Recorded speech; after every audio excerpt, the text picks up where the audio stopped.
Welcome to the Ashraf Garda show. One of the things that we look at as part, when we talk marketing wars here, is we look at brands and who owns the brands and what the brand premise is. But also we look at agencies. Who are these agencies? What do they do? Who are their clients? And how do they make themselves so viable and relevant that brands would actually get them to do some work for them? So in the case today, it's M&C Saatchi Abel. And with me is Mike Abel. Mike, good chatting to you, and thanks for joining me. Great to see you, Ashraf. Lovely to be on your show. Thank you. Thank you. Now you've got a longer title as part of the whole group. So you spell it out. What's your position besides being the founder? Pretty obviously, because your name's on that name, right? I picked it up. So I'm the chief executive of the M&C Saatchi Abel group of companies in South Africa, and we extend our network onto the continent. So basically, the Africa region is my remit for the M&C Saatchi global company as well. Okay, now you are picking up the word group of companies. So how many companies or subdivisions makes up this particular group that bears your name? We have 8 distinct companies in the group operating out of our Johannesburg campus and our Cape Town campus. Those 2 buildings basically house the companies across our group. Okay, tell me about the names. What are they called and what do they do? So we have M&C Saatchi Abel Johannesburg and M&C Saatchi Abel Cape Town. Both are large standalone agencies with their own distinct client base. And then we do collaborate across those 2 companies together, depending on those projects. But M&C Saatchi Abel is a one bottom line company across those 2 campuses. Then we have a strategic marketing consultancy called Black and White. We have a media company called Connect. We have a PR company called Razor. We have a digital company called Creative Spark. We have a sports marketing activation eventing company, Levergy. I think I've mentioned them all. Probably going to get just spotted by that afterwards, but I can imagine somebody's picking their hand up. We'll get to that if you remember, if anything, right? Okay, so in your role then, are you linked to any one company where on an operational level, or in fact is yours an overseeing role across those companies? Yes, so across the companies that are not branded M&C Saatchi Abel, I provide much more of a running partner, mentorship, guidance role, and I guess the final say when it comes to our partnership with the PLC in London. But the owner-operators of those companies very much run those businesses themselves. And then I am operationally very involved with my co-founders and partners in running M&C Saatchi Abel.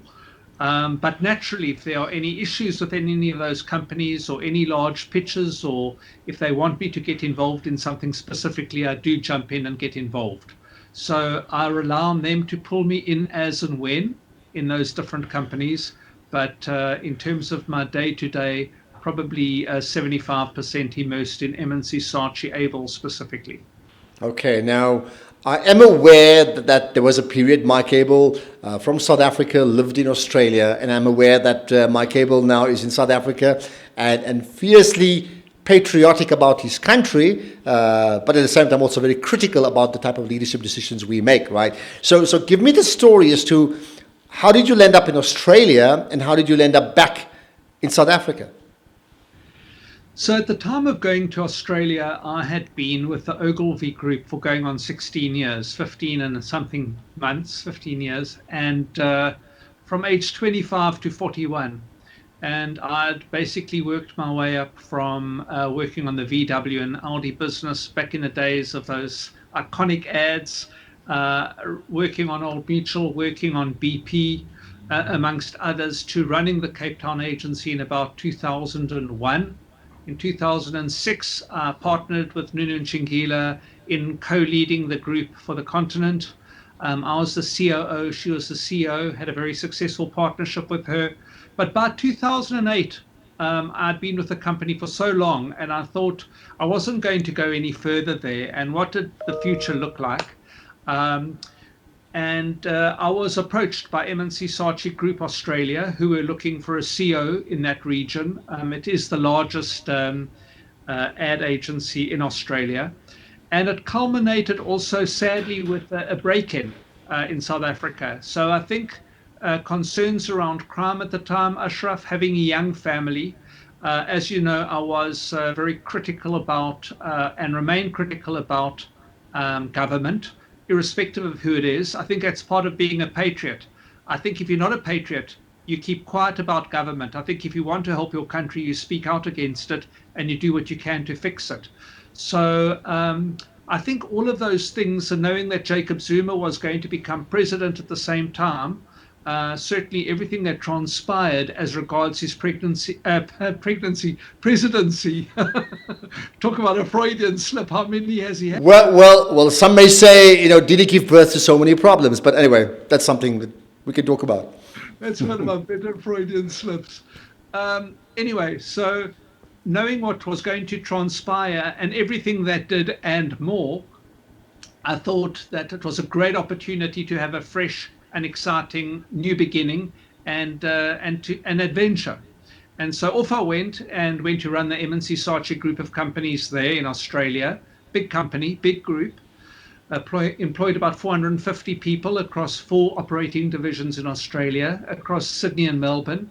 And as I got there, the global financial crisis hit. So that was very interesting in terms of a new country, a new company, global financial crisis. But I successfully navigated the company through that crisis, because even when I was within the Ogilvy Group, a lot of my time was working at a global level in terms of being on the Global Brains Trust and being very involved in developing their model globally in terms of the integration model in the 90s and whatnot. And then Morris Saatchi and Murray McLennan asked me to set up M&C Saatchi South Africa as part of my region. The intention was for me never to go back to South Africa, but to do it remotely. But obviously to use my vast network of clients, or prospective clients as it happens, and talent in South Africa. And my wife was terribly homesick in Australia. I remember I was going to watch Ladysmith Black Mambazo at, I think it was the Sydney Opera House, perhaps, and just the tears running down our face as we watched it. And so when that opportunity became available to open South Africa, we leapt at that opportunity and we said, we'll go back and start the company ourselves. So returned here in December 2009, and the excitement of the Soccer World Cup 2010 opened the agency on the 1st of Feb 2010. Okay, well, we're appreciative, and so should you be, and the whole country, to Ladysmith Black Mambazo for touching on a nostalgic nerve that got you guys not operating remotely, but physically in South Africa. Okay, so 2009 is you're in the country. What happened next then? So very interesting. You start a new company. Don't forget, when I left South Africa, I had 900 people in the company across 12 operating divisions. And when I got back, it was just me. And I assembled a small motley crew of 12 other people, no clients, no furniture, sitting on the floor for the first few weeks until it was built around us. And it was tough. The economy was tough. The industry was overtraded. But not for a second did I believe that the company wouldn't succeed. So took on a number of small projects as and when they came about, and focused on the bigger ones. When I opened the agency in South Africa, I said to the PLC, because I had the means to start Mike Abel and Friends if I wanted my own little independent agency, but that didn't interest me at all. What I wanted to do was to build a global airport, as I like to say, and to start landing Dreamliners. And I needed to build an agency of scale in order to be able to land big accounts. So that was always the plan. And so we did a lot of really good project work and very, very exciting advertising. I think we won our first Lurie after 9 months for Mr. Delivery, the Fire the Chef campaign. But it took 18 months for the first major account to land at the agency, and that was Heineken. Okay, so I mean, this is interesting because I remember just possibly tweeting this yesterday or the last few days, in fact, saying something like, and I'm quoting other people because I've heard this before. If you are able to complete your dream on your own, it's not a big enough dream. So the safer option was to remain in Australia. The safer option was also to then start it as Mike Abel and Friends, and it's a one-man company, and you can just manage it and retire with that. But you chose not to do that, which actually meant you had to have a bigger dream. And what was that dream? Sure. So part of my dream has always been I'd rather have a small part of something extraordinary than a large part of something ordinary. I also wanted to create a fully transformed agency from the get-go. I've always been very passionate about driving a sharing economy and an inclusive culture. And it takes me right back to my very first agency I opened in the late 80s, early 90s in apartheid. Out of the townships in Port Elizabeth. I was in partnership with Untitled Black Taxi Association, advertising on the back window of black taxis. And then I was part of driving the full transformation of the Ogilvy Group when I was there. And I wanted to start an agency from the get-go that would be fully transformed and that would take a number of people on the journey with me. And I also don't like being a one-man band. It doesn't interest me. I love collaborating with brilliant, talented people. So having partners in the business, friends of mine, many people that I'd worked with already for 15 or 20 years that I wanted to work with and get the band together, if you like. So I reached out to a number of people that I greatly enjoyed working with at the time. Many of them were all over the world and in different jobs. And I said, let's get together and let's create our own company in our own way. It's funny, Jason Harrison, who's our group managing director, said we all planned to leave the ad industry at some point in time. And then we did, and we started our own agency. And I don't say that in any way to be critical of the industry, because I love the industry and it's been the majority of my life. But I think what we wanted to do was to create an agency that was structured much more like an accounting firm, if you like, which is a collaboration of partners rather than a traditional pyramid, if you like, where you've got the two people at the head and then a lot of people cascading down. We wanted a very broad partner model, which we went on and achieved. And that's what's happened now as well with the various other agencies that you've mentioned at the beginning of our chat, right? Yeah. At that time, I mean, so here's the thing. At that time, you were because you were not with Ogilvy anymore. You were starting a brand new company, which means you were you filling up a void? Was there a space in the market for you? Because I mean, clearly you've taken away business from other people. I guess what I thought would be our unique selling proposition, if you like to use a classic term, was there's always been a happy coincidence between the business that I've worked on and my partners have worked on and the brands that have ultimately become market leaders. At some point in time, they've tended to coincide or to connect. So I have a very strong focus on three things, as do my partners. How are we going to grow your top line? How are we going to grow your market share? How are we going to grow your brand equity? So very strong, measurable offering. And obviously, a key part of that is brilliant creative work.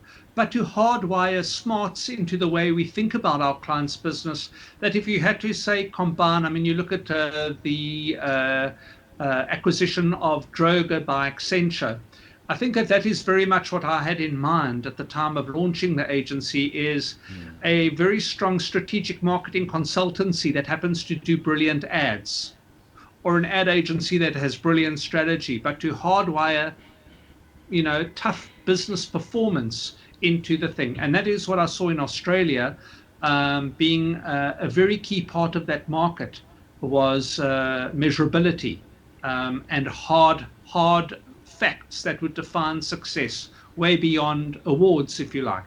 And that's the model I've always liked.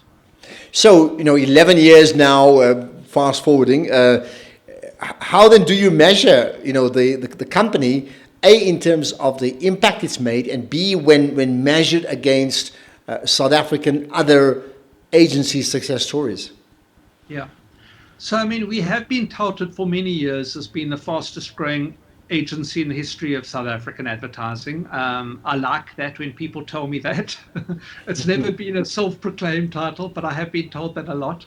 I guess you measure it by the company you keep and the people that come to you for advice. So we have been involved with the most unbelievable companies since inception.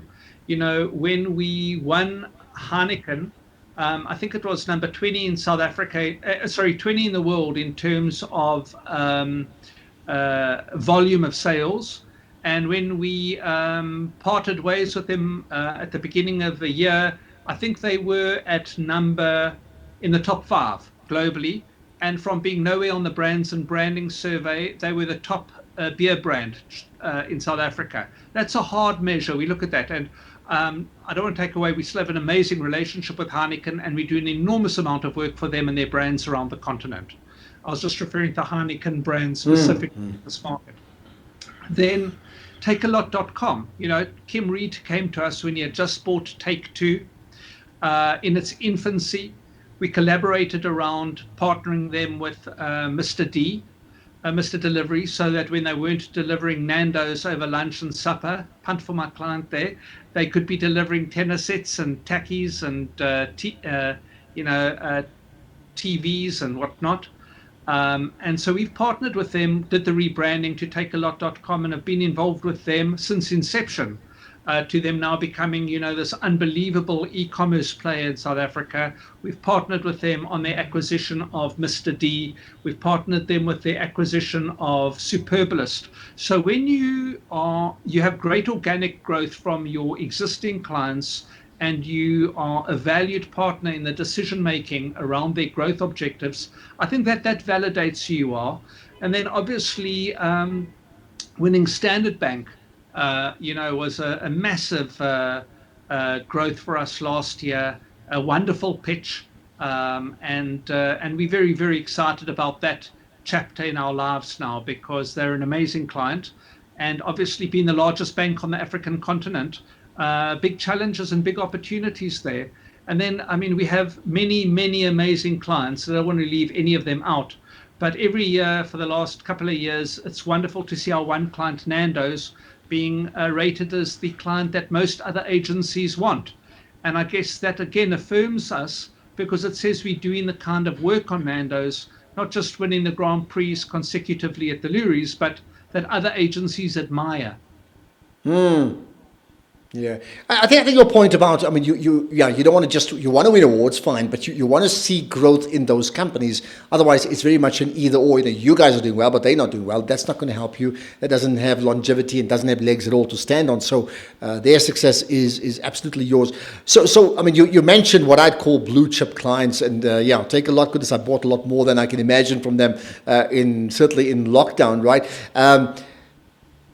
However, what is it then about, if you look inwardly into your organization, into your agency, what is the skill set that you guys have brought to the South African market, that's starting from you and the rest, that has provided the catalyst to not just win big clients, but to deliver for them, and therefore to be a super successful organization 11 years from scratch? Yeah. I think a huge part of our success is our partner model. So a very tight, very cohesive team of people that have a top-heavy model, intentionally top-heavy, where the top and most experienced people in the agency work on the client's business every day. So as I like to say, using an old example, that we don't have Alex Ferguson in our agency. There's nobody on the side of the field with the whistle shouting. You're either on the field playing the game, getting tackled, scoring goals, or you're out the stadium. So I think the fact that we don't win an account where you see the heavyweights in a pitch and then you don't see them again, and then you have a junior team running on the business. The partners in the business, and if you look at the Scopen research that was done in the industry last year, validated this research, which said that the partners at M&C Saatchi Abel are extremely involved every day on the client's business, because that's the team that they are buying into, So we take that extremely seriously. I mean, I think our ethos of brutal simplicity of thought is differentiated in terms of how we approach problem solving and removing absolutely everything that is extraneous to the nub of the problem. And I think that probably when I talk about problem solving, and sometimes we can be a bit of whiskey, we can be an acquired taste for some people, because what we do is we probe until we get to the right question. We don't pursue the right answer in and of itself in the beginning. What we want to do is to get the question right. It's much more important to know what the right problem is. So problem verification is critical. And then I think we also do embrace diversity of thought. So we have a very diverse team of people working in the agency. We do subscribe to the ideal that if two people agree on everything all the time, you only need one of them. And so we do like to have sharp and strong different opinions to bear on business. And it certainly seems to be working, yeah.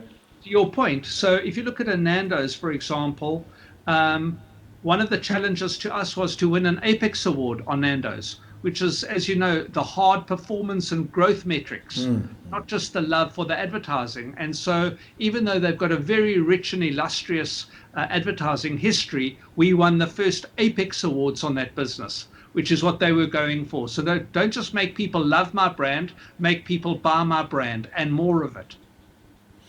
Well, that's interesting. I'll tell you what, there's a lady by the name of Aisha, and I'm just seeing it because I saw the tweet today, right? Aisha Hamdullah, because I just happen to know her as a friend of my son and daughter, who's studying in Ireland right now. And of course, she's waiting for the day to arrive so she can return home. Of course, she hasn't been around because of lockdown for 5-6 months. Anyway, but the tweet, and it's interesting, I'm going to connect you to the tweet. It's like, when I get home, I can't wait to get Nando's. Now, you and your client will absolutely love that, because that's a brand loyalty no money can pay for. It's obvious, it's there, right? Yeah, that's absolutely, well, I love that. And it's because it has its unique flavor, and I don't mean the taste only, but it's a brand that makes people feel very, very connected to being South African and to being part of the rough and tumble of this country. You know, I think the fact that the advertising challenges, provokes, often is a pebble in the shoe, at the same time as having all of the flavors that deliver, I think those two things intersect to make it a unique brand experience and taste. Well, perhaps I'm going to ask this question slightly differently, because you said it's a question that's really important. The answers will follow, right? From your role as an agency, right?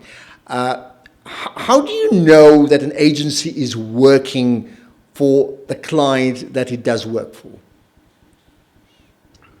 Well, I think it comes really down to the hard measures, which we do have in place. So there's a very, very good industry-wide survey called the Radar Survey, run by Anne Newrock. I don't know if you've ever had Anne on your show, where they basically measure all of the different agency relationships with the major agencies, where we are measured across a number of hard and soft measures. And the clients fill that in, and there's no hiding from those results. But I guess the other way of measuring is that, are we getting organic growth from our clients? So are they giving us more business or less business? Are they phoning us for the stuff outside of advertising? So if there are business-related issues, what kinds of conversations are we having with them in terms of helping them grow their business? And then also sitting down with them and having a look at their hard performance measures that they have in their own industries in terms of their market share and their ability to charge a premium and all of those other things. So there are many different hard tells if what we are contributing to is working for them. But obviously the key measures is retention and growth. Because, I mean, am I right in saying this, that there's a perception on the outside that people in the creative space, which is where you are, you know, client has a problem, they want to grow market share, they want to increase their bottom line, and they believe that a campaign top of mind would be what they need, and then an agency like yourself provides the creativity, and that's the end of discussion, meaning that you would, by its very nature, you used the word accountant earlier on, if you an accountant doing the books for a client, you would actually know exactly how that business works. So in the same way, you would know exactly, you mentioned Take a Lot and Standard Bank and Nando's, there's three companies that come to mind. You would know how they work. You would have to know how they tick right down to their bottom line for you to fully understand that company. True? 100% true. The best client agency relationships are where you don't know where the client ends and where the agency begins, where you are completely immersed in their business, where you understand what their triggers are, what the growth areas are, what their objectives are as a company before you even get to their marketing objectives, and how you can be a running partner with them, irrespective of whether it manifests in an ad. Your job is to retain existing clients, attract new clients, help them with their innovation, help them with their relevance, help make them the preferred brand. And whatever it takes to do that, that's what you have to get involved with. So the execution might be a PR strategy where you might get involved around some crisis communication, for example. It might have nothing to do with actually running an ad. Does the company, does your entire company, does it reflect in your image, in your personality, in your personal ethos? Is that reflected across the board? So I think we are more drawn together by aligned ambition in terms of what we all individually want to contribute to the company. So if I had to look at any of my partners, whether you're talking to Nail Mashiko, our Chief Creative Officer, or you're talking to a Fahim Chowdhury who runs Johannesburg, or Jacques Berger, who's Head of Business Development, any one of my partners, Robert, Jacques, I can go on, all of us have the same orientation around being as useful as possible in growing our clients' business. So I don't think that they take the lead from Mike Abel in that instance at all, or that it's a reflection of me. I think we've all got together and we've worked so successfully together because our orientation around what we want to do is the same. What then is your business ethos? That what can you share with us in terms of your understanding of your role as a business personality? Well, I like to be a force for good in this country. So I think first and foremost, what we want to do is to contribute as and where we can to helping to fix and build the country. You know, I know that you are a huge champion of that with your champion South Africa. And I think that for South African companies to succeed, you can't just be in the business of advertising and marketing. You have to play a broader social role. And when I say just, I'm not taking anything away from it, but I think that business in South Africa has a profound role to play in building the country. And so active citizenry is one of the key things that we are involved in. So we are actively involved in many initiatives outside of developing advertising for our clients per se, and often in partnership with our clients, looking at opportunities to change the narrative, to create hope, to fix things that are broken. And if you have a look at certain of our initiatives, whether it is designing the winning Nelson Mandela Tower of Light in Nelson Mandela Bay, whether it's creating a global movement for clothing the homeless called the Street Store, whether it's partnering with Nando's to hashtag Write My Name. As you know, you're one of the celebrities that we approached at the time to taking South African names and putting them into the database so that your name doesn't come up as a mistake. I think there's a lot we can do directly and indirectly in terms of fixing the country, and we shouldn't shy away from it. So I'm often considered a bit of a Don Quixote in the industry, which I'm quite comfortable with, being the only CEO that's really puts his head far out there in terms of waiting for it to be chopped off. And if that's my madness, then I'm happy with it. But, you know, the articles that I write for the Daily Maverick and many other publications and the talks I give are all around trying to help the country and make it a better place. And it's a matter of conscience for me. It's not a matter of choice. I think that's what, when I came back to South Africa, I really wanted to participate in nation building and helping, as Nando's would say, so forgive my language, help fix our shit. And that's what I want to do. And therefore, what is, you know, what then is your purpose? fix our shit, or is it something else? No, that is my purpose. I think my purpose is to try and help where I can. I just am wired that particular way. And I don't say it in any way from a heroic point of view. If I see a problem, I want to solve the problem. The people laugh at me in terms of how that does manifest. So even if I go to the bank or whatever and I see a pile of papers that are kind of skiff, forms, whatever, I'll straighten them up immediately. The OCD in me. So where I see a problem, I lean into it and I run towards it. I don't run away from it. Much to my wife's irritation, because she would like me to, I've just been listening in my car to this book, The Subtle Art of Giving an F. And I won't use the word on your show. And the reality is, as the guy says, in life, we all give far too many Fs, but they're very valuable things to give because they take up emotional bandwidth. So we need to become much more circumspect in terms of how many Fs we give away every day. So I try to give as many as is required in the right area where I can make a difference. Well, there you are. As to your partner? I said, as do my partners. Okay. We all try to run towards a problem and fix it. That's our madness. Yeah. All right, just the second last thing before I let you go. How is your agency and the work that you do? How does it have to change and had to change already now because of this unique elephant in the room called COVID-19? Yes, so it's obviously been a huge challenge for the industry and for us. I guess we were well prepared for COVID. We didn't anticipate COVID, heaven forbid, but we were well prepared for remote working with a number, you used the term blue chip clients that we had. If our building, heaven forbid, burnt down or something went wrong, how could we work remotely? So we had well implemented strategies to work remotely, and we could flick that switch very quickly.